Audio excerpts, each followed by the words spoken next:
Numerology astrology তথ্য অনুসারে S নামের মানুষদের জীবনে ওঠানামা একটু বেশি থাকে। এদের জীবনচক্র উত্থান পতনের মধ্য দিয়েই যায়। কখনো জীবনের চূড়ান্ত সুখ অনুভব করেন, কখনো বা কিছু না কিছুভাবে খারাপ কিছু ঘটতে থাকে এস নামের মানুষদের জীবনে। সম্পর্ক জীবন বা কর্মক্ষেত্র এস নামের মানুষদের আরও জটিল করে তোলে।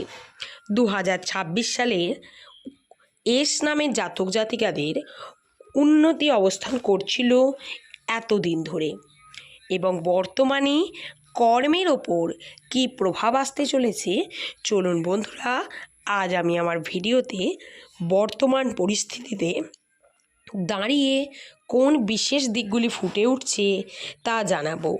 গ্রহচক্রের বর্তমান বহু পরিবর্তন ঘটে চলেছে, যা আজকের ভিডিওটি সম্পূর্ণরূপে দেখলে আপনারা জানতে পারবেন।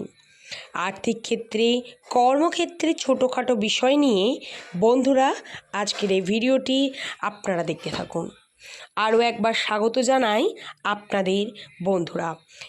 ভিডিওটি ভালো লাগলে অবশ্যই লাইক করবেন, শেয়ার করবেন, সাবস্ক্রাইব করে নোটিফিকেশান বেল অন করে রাখবেন প্রতিনিয়ত এই রকম ধরনের ভিডিও পাওয়ার জন্য বন্ধুরা।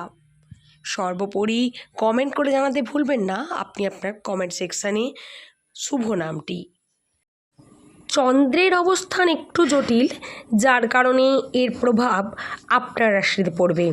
যেহেতু চন্দ্রের অবস্থান জটিল, তাই মাথা গরম হবে, ভুলভাল বলে ফেলবেন। এই সময় আপনার ক্ষতি হবে, যে কোনো কার্য বা সিদ্ধান্ত নিতে হবে এই সময় আপনাকে ভেবেচিন্তে।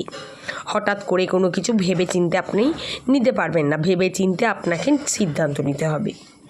ইনভেস্টমেন্টের ক্ষেত্রে আপনার এই 25 তারিখের পর থেকে নেগেটিভিটি আসতে পারে, যেমন লটারি, ভাগ্য, কার্য, শেয়ার মার্কেট, অনলাইন, সম্পূর্ণভাবে এই সমস্ত দিকে এগিয়ে যাবেন না একেবারে।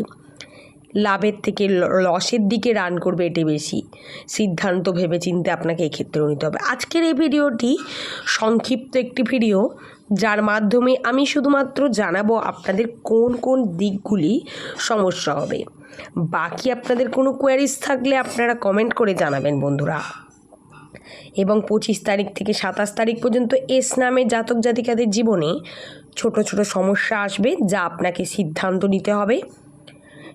এবং চন্দ্রের অবস্থান অত্যন্ত চঞ্চল থাকার কারণে এই বিষয়গুলো জটিল হয়ে উঠবে আপনার কাছে। সিদ্ধান্ত সঠিক নিতে হবে। এস নামের জাতক জাতিকারা সাধারণত হয়ে থাকে এরা সেন্সিটিভ, তাই বাইরে থেকে এদের শক্ত আবরণ দেখে আপনারা একদমই এদেরকে শক্ত ভাববেন না। এদের ভিতরে কাইন্ড হার্টেড মাইন্ড থাকে, তাই নিজেদের সম্পর্ক বা যে কোনো বিষয় নিয়ে বেসিক্যালি ইমোশনালি এরা হয়ে থাকে, আবেগী হয়ে পড়ে এস নামে জাতক জাতিকারা। আবেগকে কন্ট্রোল করার এই সময় প্রয়োজনীয়তা রয়েছে।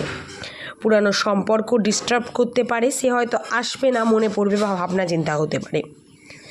যে কোনো কার্যের এই সময় 10%-এর বেশি সতর্কতা রয়েছে। কর্মক্ষেত্রে, আর্থিক ক্ষেত্রে বা যে কোনো সিদ্ধান্ত নেওয়ার ক্ষেত্রে এটি অত্যন্তই গুরুত্বপূর্ণ।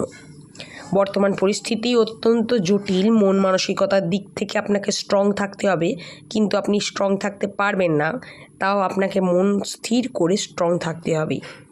ভাগ্য এই সময় সঙ্গ দেবে না, ধর্মকর্মে মন দিতে হবে। এবং পারলে যোগা এবং ব্যায়াম ইত্যাদি আপনি কিন্তু জোর দিতে পারেন আপনার মনকে শান্ত রাখার জন্য। আপনার সঙ্গে যে ঘটনা ঘটছে বা যা ঘটছে এই ব্যাপারটিকে মেনে নিতে হবে, যাতে আপনার মধ্যে পজিটিভিটি আসতে পারে। প্রিয় মানুষের সঙ্গে আপনার কনভারসেশন এই সময় অত্যন্তই গুরুত্বপূর্ণ। আর্থিক ক্ষেত্রের জন্য বাধা বিপত্তি আসবে।